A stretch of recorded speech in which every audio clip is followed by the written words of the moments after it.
ကျွန်တော်ပထမဆုံးစီးပွားရေးစတင်တဲ့အခါကြက်ပေါင်ကင်ရောင်းဖို့စီစဉ်ခဲ့တယ်ကုန်ပစ္စည်းလုပ်လို့ပြီးတဲ့အခါကျွန်တော်အဖေကပထမဆုံးမြည်ကြည့်တယ်သူကဒါဟာသူစားဘူးသမျှအကောင်းဆုံးကြက်ပေါင်ကင်ပဲလို့အန်ဝဒကြီးဟစ်အော်ခဲ့တယ်ဒါတွေအားလုံးကကျွန်တော်ကျူရှင် Queen School ကိုမသွားချင်ရကနေစတာပါအဖေကကျွန်တော်ကိုပတ်စံရှာရတာခက်ခဲမှန်းသိစေချင်လို့သူ့ရဲ့ကြက်ပေါင်ကင်ဆိုင်ကိုလွှဲပေးခဲ့တယ်ကျွန်တော်ချက်ချင်းသဘောတူလိုက်တယ်ဒါနဲ့ကျွန်တော်ဈေးကိုသွားပြီးပါဝင်ပစ္စည်းတွေရွေးချယ်ရင်းနဲ့မမျှော်လင့်ပဲစွမ်းအားတစ်ခုရခဲ့တယ်။ဟင်းချက်နီအများကြီးတက်လာရုံတင်မကဘူးပါဝင်ပစ္စည်းတွေရဲ့အရေးသွေးကိုချက်ချင်းခွဲခြားနိုင်တဲ့ကောမစ်ကဈေးစားတော်ဆက်နက်ဖျားမျက်လုံးကိုလည်းရရှိခဲ့တယ်။အဲ့ဒီအချိန်မှာအရေးသွေးမြင့်ချက်ပေါင်တစ်တုပ်ကိုတွေးလိုက်ပြီးအားလုံးကိုချက်ချင်းဝယ်လိုက်တယ်ဒါကိုအဖေမြင်တဲ့အခါအံ့အားသင့်ပြီးပြောတာကဒီလောက်အများကြီးဝယ်လိုက်တာအကုန်မရောင်းရရင်ပုတ်ကုန်တော့မှာပေါ့တဲ့ဒါပေမဲ့ကျွန်တော်ကအားလုံးရောင်းနိုင်တယ်လို့ယုံကြည်ချက်ရှိပြန်ပြောခဲ့တယ်အဖေကကျွန်တော်ကိုမယုံဘူးမကြခင်လက်လျှော့ပြီးကျူရှင်ပြန်သွားလိမ့်မယ်လို့ထင်နေတာဒါပေမဲ့ကျွန်တော်ရဲ့ကျွမ်းကျင်တဲ့ဓာတ်သုံးလုံးကိုမြင်တဲ့အခါမှာကျွန်တော်တကယ်ချက်တက်မှန်းသူသိသွားတယ်မကြခင်မှာပဲပထမဆုံးချက်ပေါင်ကင်တွေအစင်းသစ်ဖြစ်သွားပြီးအနံ့ကချက်ချင်းပဲအမျိုးသမီးဖောက်တဲ့တူကိုဆွဲဆောင်လိုက်တယ်ကောင်လေးတယောက်ချက်ပေါင်ကင်ရောင်းနေတာကိုမြင်တော့သူစိတ်ဝင်စားသွားတယ်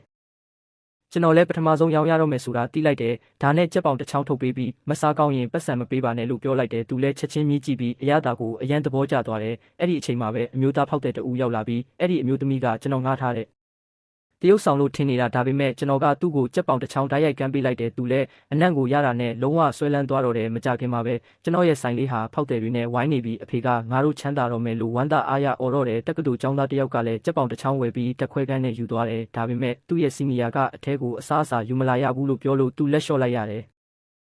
သူထွက်သွားပြီးတဲ့နောက်မှာတော့အဲ့ဒီစီနီယာဟာကြက်ပေါင်ကင်တန်းကြောင့်စိတ်မထိန်နိုင်ပဲအမိုက်ပုံးထဲကနေကောက်စားတဲ့အထိဖြစ်သွားပြီးချက်ချင်းဆွဲသွားတော့တယ်ဒါပေမဲ့သူကျွန်တော်ဆိုင်ရောက်တဲ့အခါကြက်ပေါင်ကင်တွေပြက်လက်နေတာကိုတွေ့ရတယ်ဘာလို့လဲဆိုတော့အပူချိန်ကိုအတိအကျထိန်းညှိဖို့တစ်ခါကင်ရင်လေးချောင်းပဲကင်နိုင်လို့ပါဒါကိုမြင်တော့စီနီယာကပိုစားချင်တာနဲ့လျှက်စစ်ကင်ဆက်ကိုတစ်ခါတည်းအများကြီးကင်နိုင်အောင်ပြင်ပေးမယ်လို့ကန့်လန့်လာတယ်